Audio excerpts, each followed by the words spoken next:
Okay ka lang sa video. Ito yung friend ko. Nagkikita kami nito.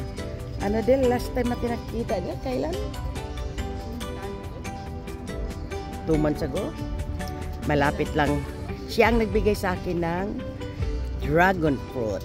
At once in a while, ito, nagtatagpo kami dito at kakain kami ng breakfast at dinner.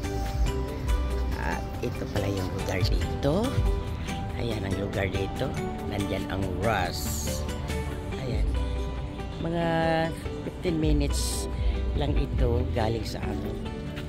So, mag-breakfast kami.